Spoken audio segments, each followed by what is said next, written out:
All right. Everybody's going to need a Bible this evening. You guys, and you also need a study guide. Has everybody got a study guide? Everybody will get a hold to one? Got a hold of it? Everyone should have access to them.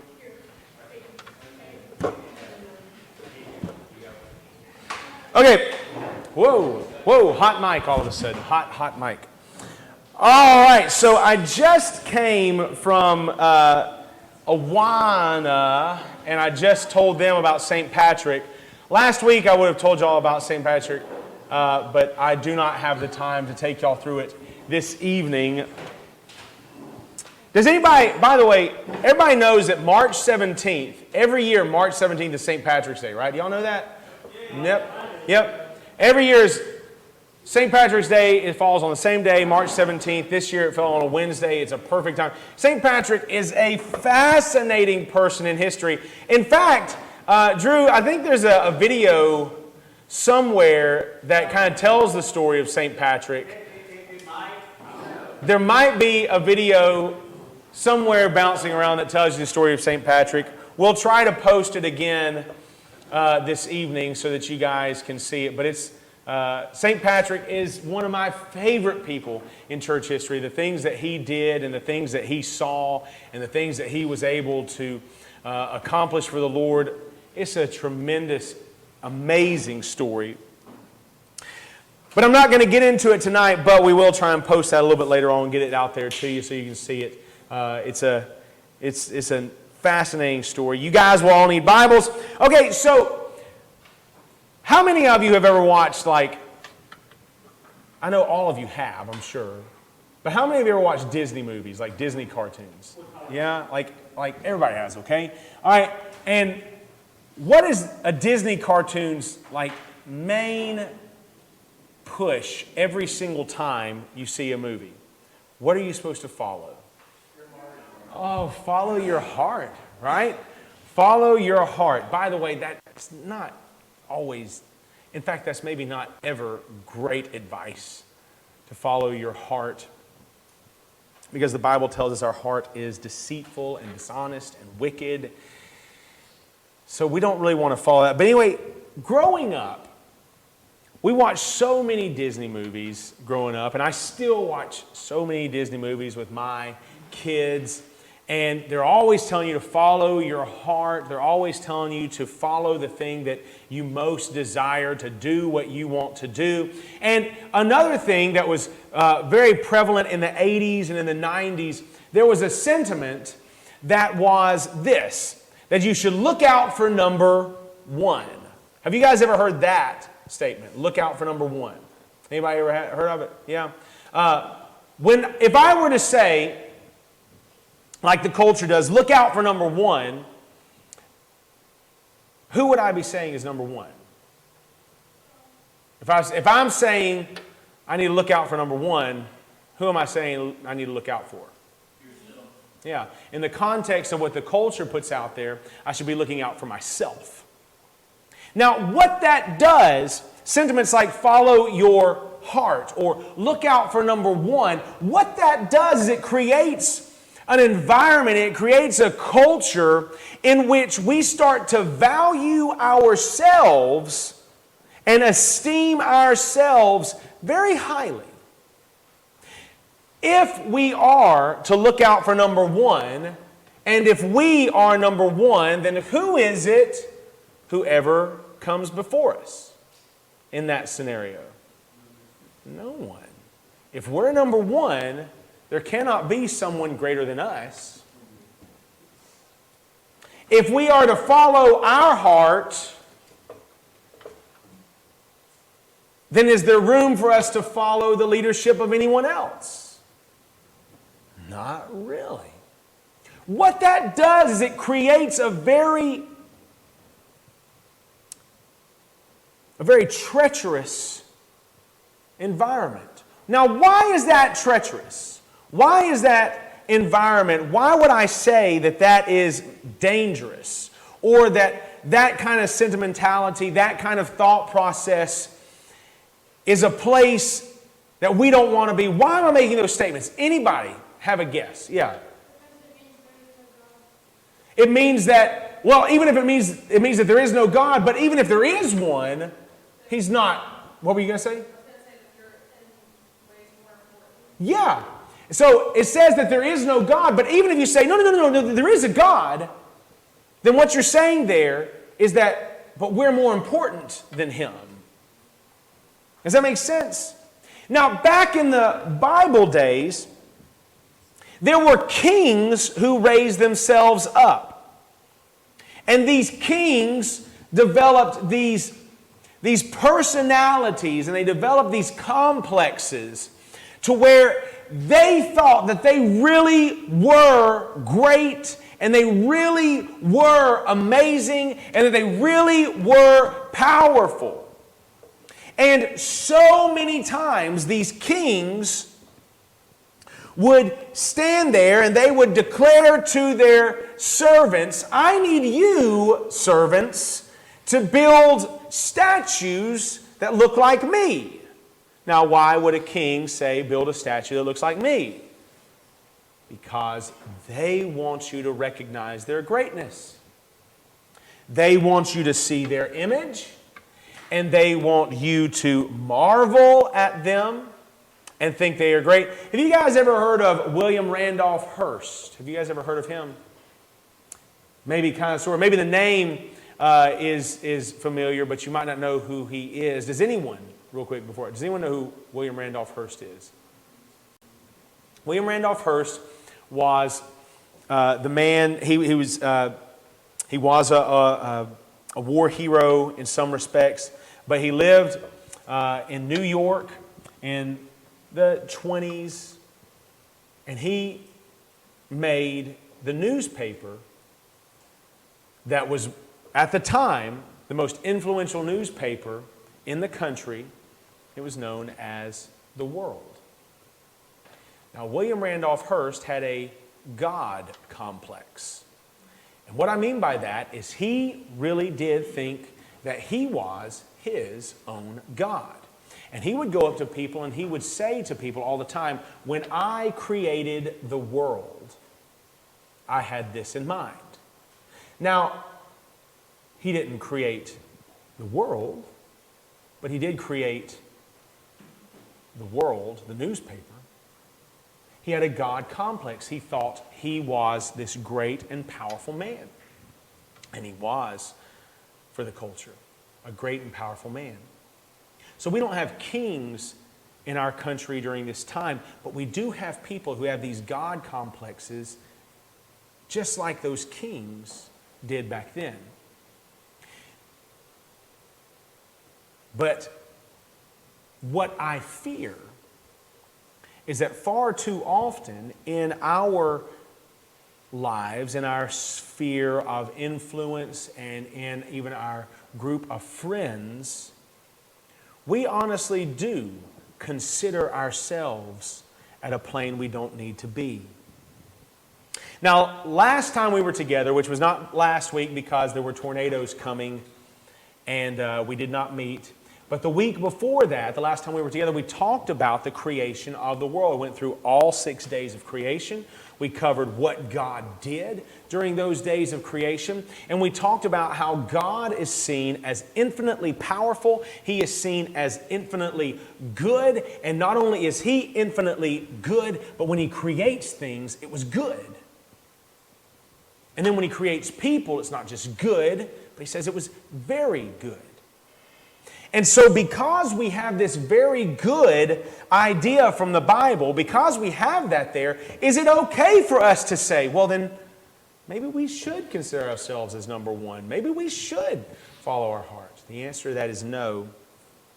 And we're going to walk through what does it mean to be created by God and to be a very good creation of God. But what does it mean to be a very good creation that is not God? Does that make sense? That's what we're going to be looking at tonight.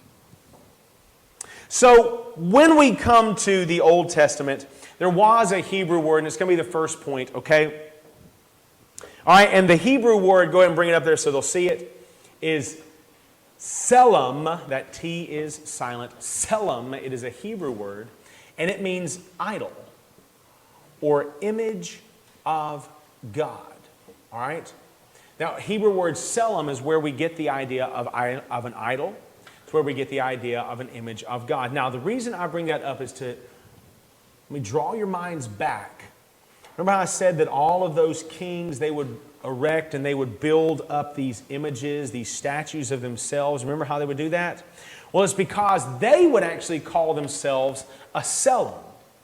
They believed themselves to be a selam. They believed that they themselves were the very image of God. And so as God, look at me and I am God and I am the very image of God, then I am going to erect statues that look like me so that you can see God when you look at these statues.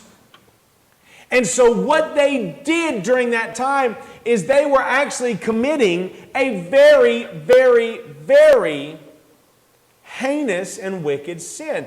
Is there anybody who knows anything? Maybe, is there any place in the Bible that talks about idols or idolatry? Anything like, yeah. The Ten Commandments. As a matter of fact, why don't we open up to Exodus chapter 20, verses 1 through 4. Does anyone want to read that for us? Anyone want to read Exodus chapter 20, verses 1 through 4? Go for it when you get there, all right? And God spake all these words, saying, I am the Lord thy God, which have brought thee out of Egypt, out of the house of bondage. Thou shalt have no other gods before me. Thou shalt not make unto thee any graven image, or any likeness of anything that is in heaven above, or that is in the earth below, or that is in the water under the earth. Very good. So, when we read the Ten Commandments, the first two commandments are about worship and about who your worship should be directed towards. Now, the first commandment is, you shall have no other gods before me. The second commandment is, you shall have no other idols before me. Selam, you shall have no other idols before me. All right? Now, I distinguish it this way, and this is not a hard line, okay, but I distinguish it this way. What's the difference between having a God before God, or what's the difference between having an idol before God? What's the distinguisher there? Why say it twice? Have no gods before me, have no idols before me. What's the distinguisher there? You're worshiping something else before God. Yeah, we shouldn't put anything before God, but why would he say it twice? Have no gods before me, have no idols before me. Yeah.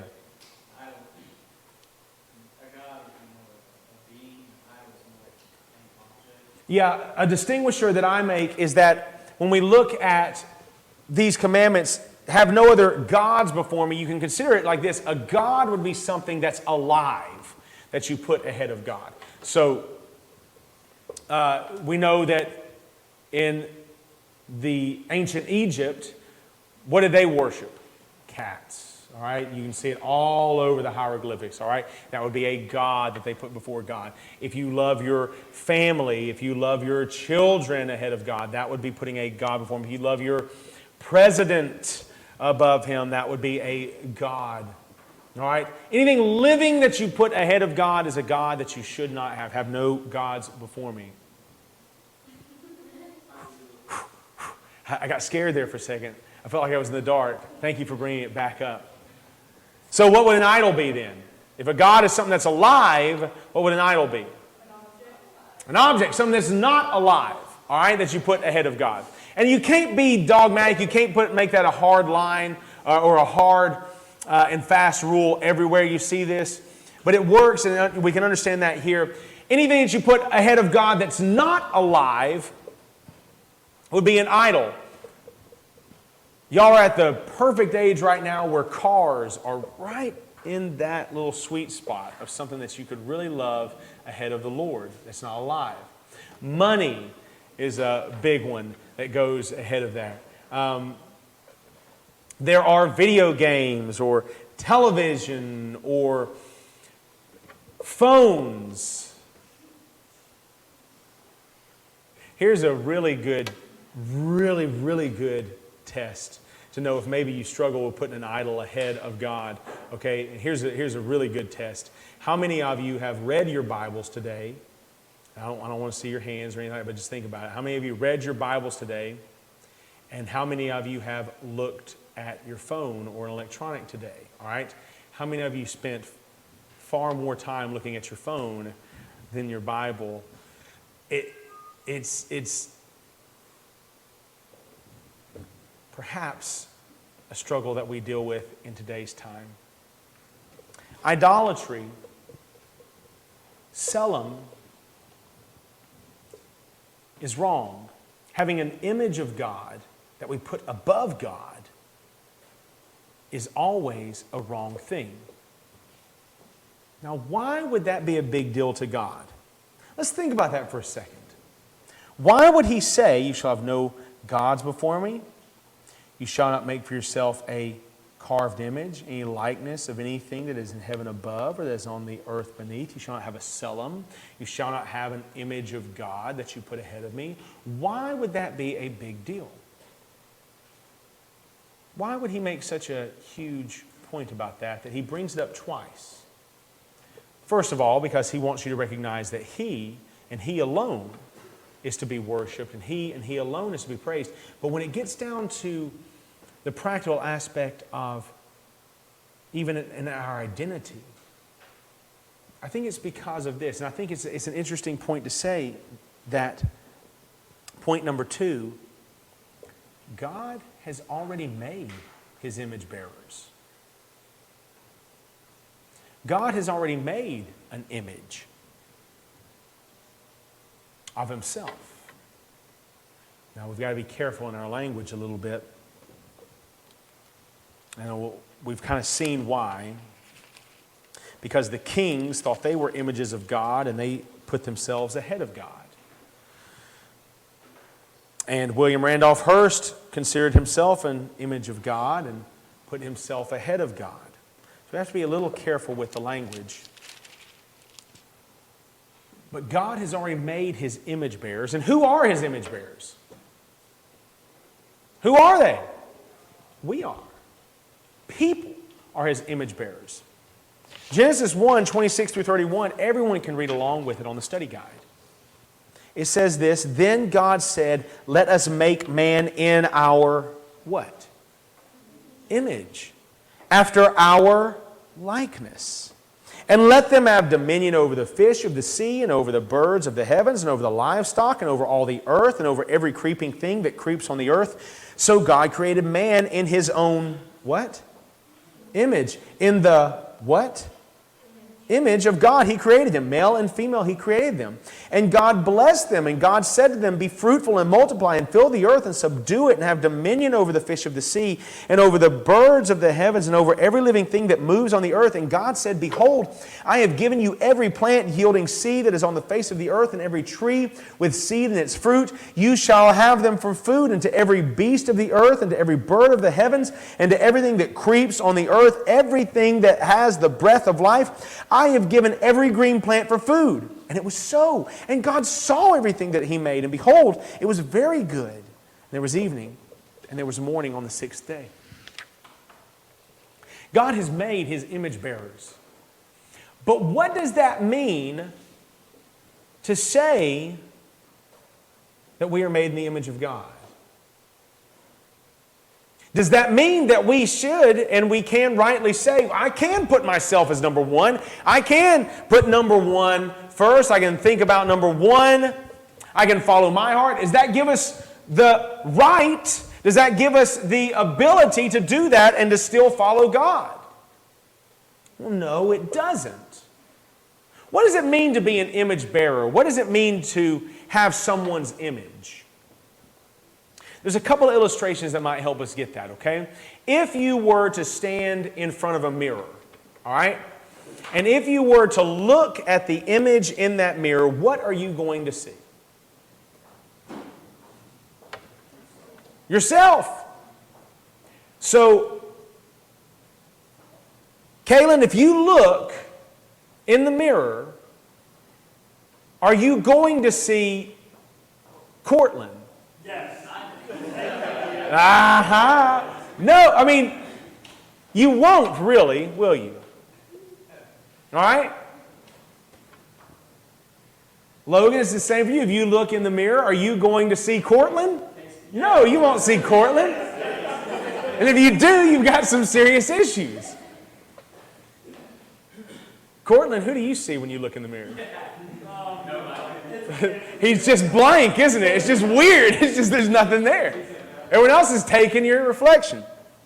When we see a reflection, that's not really us, is it? Like, we don't look in our reflection in the mirror and we don't sit there like, oh man, that person in there, he might want to square up. That person in there might want to take action against me. It's not really us, but it clearly shows us, right? So what does it mean to be an image bearer? We reflect the image of God. Another illustration that might help us is this. When we wake up in the morning and when we look up into the sky, we see the clouds and the blue skies and we enjoy the weather outside like we've had today. There is a great big ball of light in the sky and it's known as the what? The sun. At night, when we walk out there and we can enjoy the night sky and we can see the stars and we can look at the constellations up there, there's another great big ball of light. It is a lesser light, but there is another great big ball of light up there. And what is it? It's the moon. We don't see the sun. Okay, so at night, we don't actually see the sun. At night, we see the moon. But does the moon glow all by itself? No, it doesn't glow all by itself. Then where does it get the light? The sun glows all by itself. Where does the moon get its light? The sun. What is the moon doing? How is the sun giving us light by the moon? It reflects. So we see the light of day, a lesser light, in the moon because the moon reflects the sun. So what does it mean to be an image bearer? An easy way for us to wrap our minds around it, just for our discussion tonight, it means that we reflect the character and the person of God. It means that when you look at us, we have been uniquely designed to reflect God.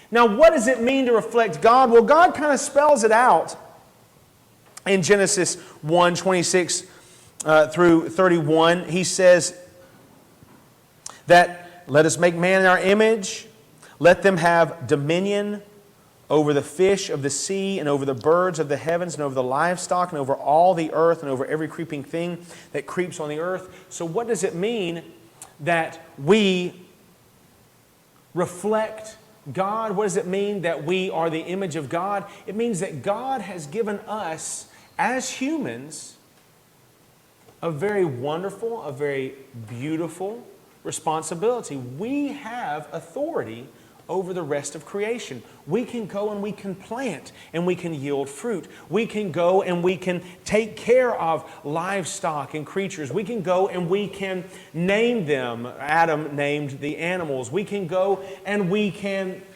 have dominion. And not only that, God gave a very specific command. He said, be fruitful and multiply and fill the earth. Well, what does that mean? It means we're to have families. We are to enjoy going to different places. We are to go find different areas that God has created and we are to dwell there, and then we're to have families there, and they go off and they fill up the earth. And if you fill up the earth with reflections of God, then what are you filling up the earth with? The image of God. Yeah. If we are told to fill up the earth, if we're told to have dominion and authority over the earth, then we are told to fill the earth, then we're taking that reflection with us. And we're filling up the world with the image of God. So God already has His image bearers, and we are His image bearers. But that doesn't give us the right, it doesn't give us the privilege to start putting ourselves ahead of God. The third point that I want to make is because even though we are the image bearers of God, we are not God. Rather, we are made to reflect God. If we are image bearers of God, we are not God. But we are made to reflect God. So, one of the really cool stories in the Bible, and it's a gut punch of a story too, is the story of Job. Would someone volunteer to read Job 38, 1 through 7 for me? All right, go ahead and start flipping to it while I explain what happened to Job. For those of you who don't know what happened to Job, Job was a man who was blessed by God. He had all sorts of livestock. He had all sorts of property. He had incredible wealth. He had sons. He had daughters. And Satan hated Job, hated him, because he hates God, because he hates that Job is an image bearer of God, and he hates that this image bearer of God has all of this stuff and all this blessing from God. He hates Job, and he accuses God. He says, God, you've made this image bearer, you've made this guy, and he only loves you because you've given him stuff. Now listen, if you're going to accuse God, and if you're going to challenge God, you've got to know, you've got to really believe you're right. Satan has seen it time and time and time and time again that when people get all this stuff, when they get wealth, when they get prominence, man, they tend to make themselves a Selim in their own mind. They tend to make themselves high and lofty. And he said, God, this guy doesn't really love you. He loves what you give him. Let me take it all away and he's going to curse you. God says he's not going to curse me. He says, yeah, he will. So God lets him. Satan goes, he attacks, he kills all of his children. He has all of his livestock taken from him, all of his servants killed. The only people he leaves in his life are his wife, who starts cursing him, and his friends, who start accusing him of wickedness and wrongdoing. And at the end, Job sits down and he's got so many questions. He's got so many thoughts going through his head. And Job is really close to accusing God as well. Just like Satan knew he wanted to. Like Satan knew he would. Now, Job never does. Job never did. He never uttered a single thing against God. So I don't want to make that declaration. But with all these thoughts, with all these questions buzzing through his head, he doesn't know what to think. But he knows that God has answers. And so God, in Job chapter 38, shows up in a whirlwind. Do you guys know what a whirlwind is? It's like a tornado. It's like what's kept us out of church last week. And in Job chapter 38, God shows up.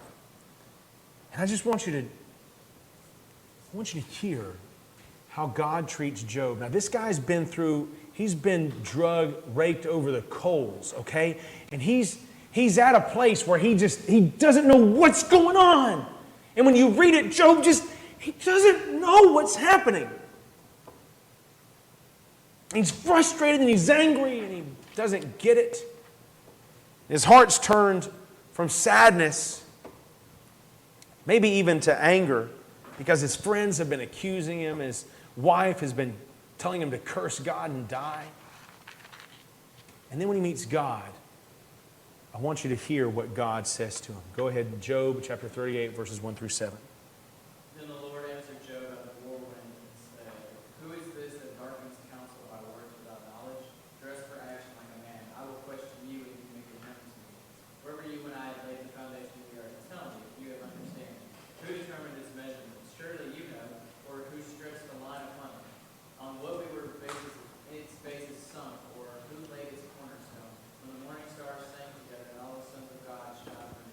All right, so I stop you there, not because that's when God stops, because we could really read the next 3 chapters.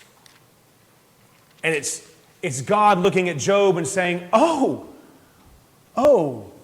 Job, I'm so sorry. I mean, where were you when I laid the foundation of the earth?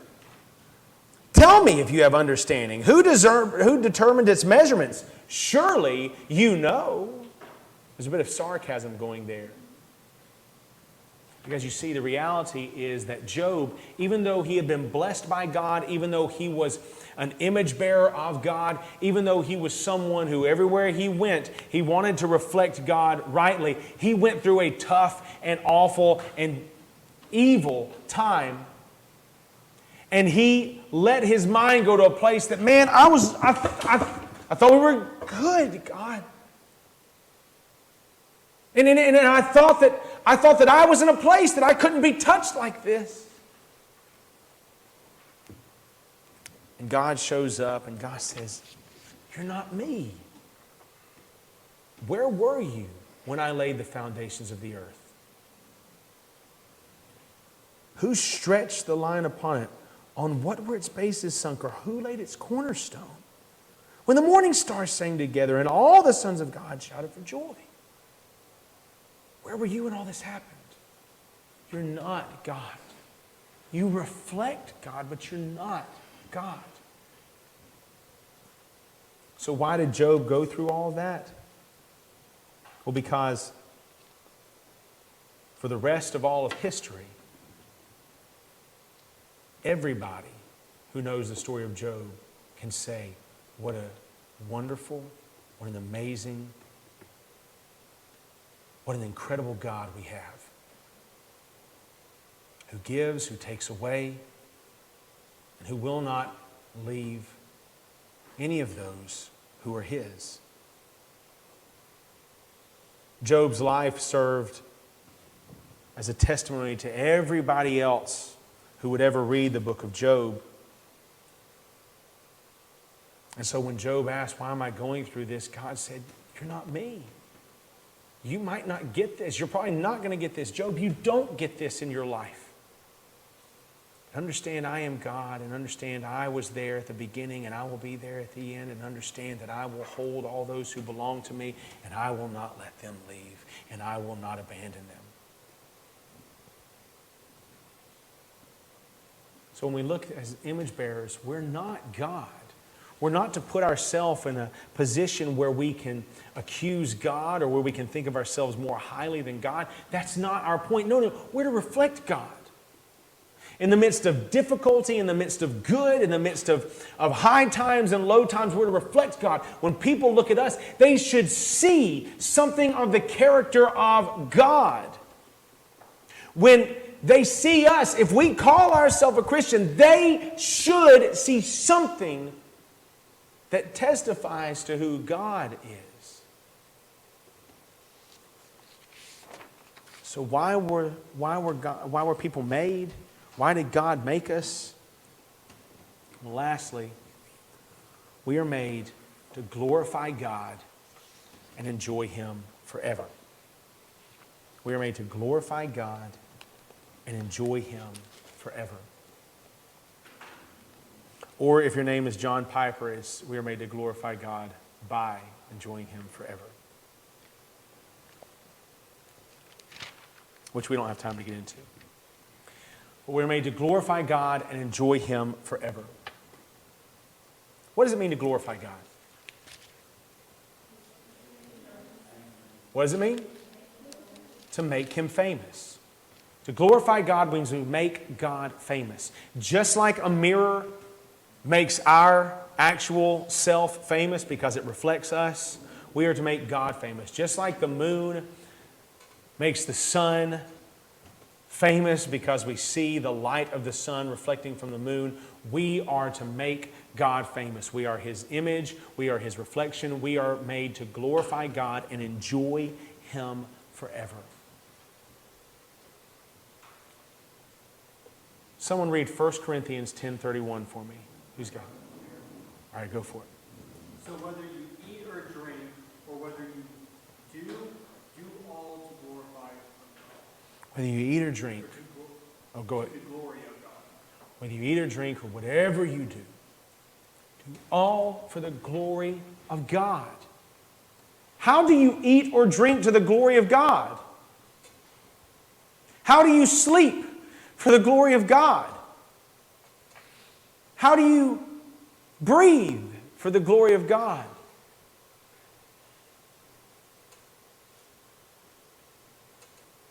There are answers to those questions. We don't have time to jump into all of it tonight.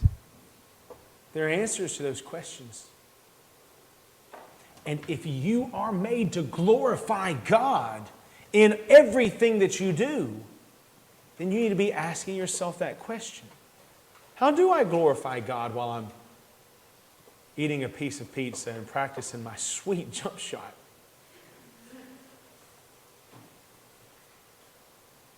How do I glorify God in those things? Because that's what we're supposed to do. That's what we're made to do. And in glorifying God and making God famous, even with our breath, even with our eating and drinking, even with our lying down, even with our working, even with our resting, even with our learning, no matter what it is, we're to do it for the glory of God. We're to do it in a way that makes God famous. And our question should always be, how do I make God famous in these things? How do I reflect God?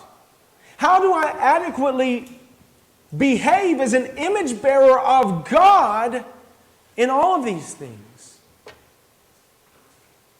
We are made to glorify God and enjoy Him forever. This is why we were made.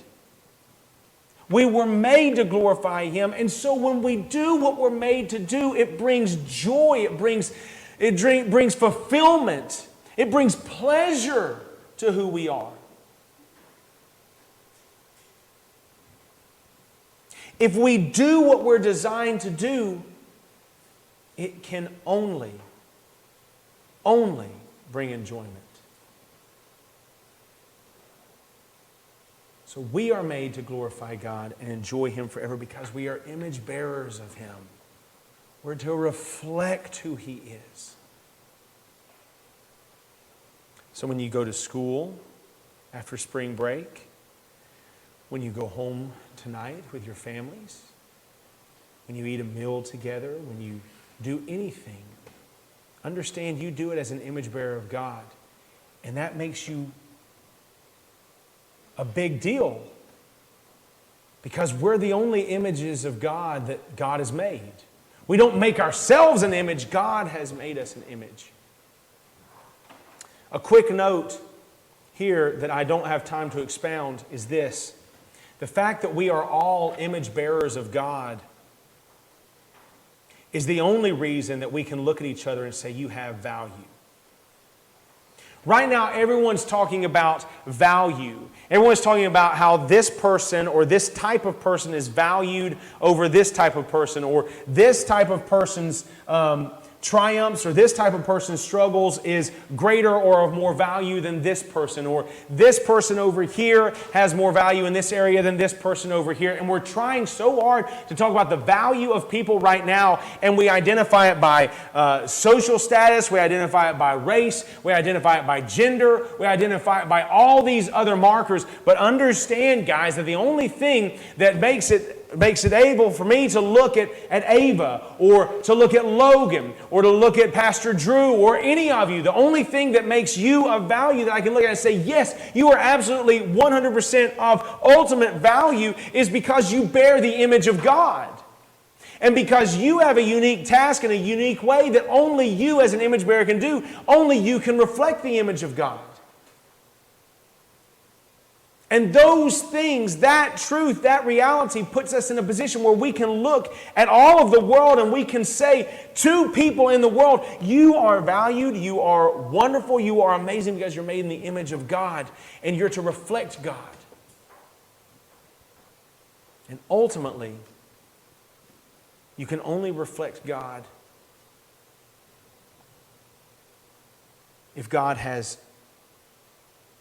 taken you from your sinful condition, if God has made you alive with Him,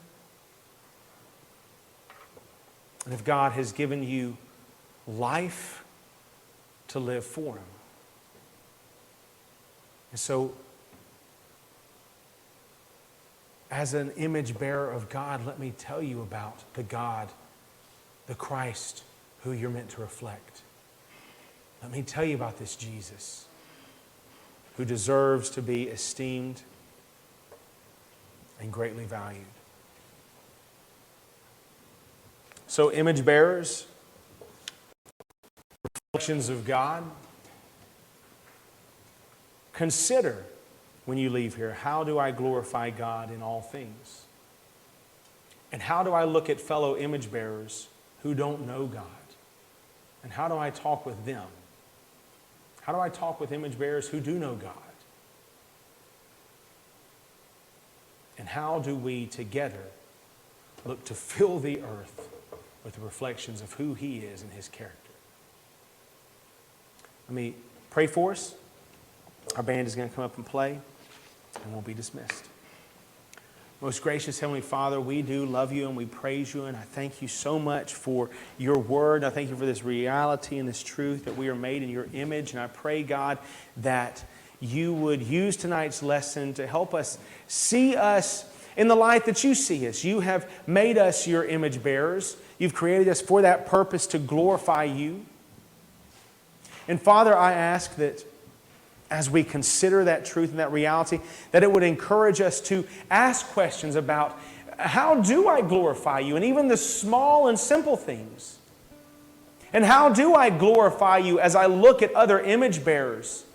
And as I see the reflection of Your character in them, how do I look at them and how do I treat them? How do I talk to them? How do I tell them about You? How do I reflect You? Lord, I pray that You would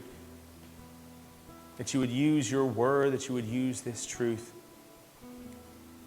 to make us reflect Your Son all the more. That You would make us more like Him. A closer, a more distinct reflection of His character. And it's in His name we ask these things, and for His sake. Amen.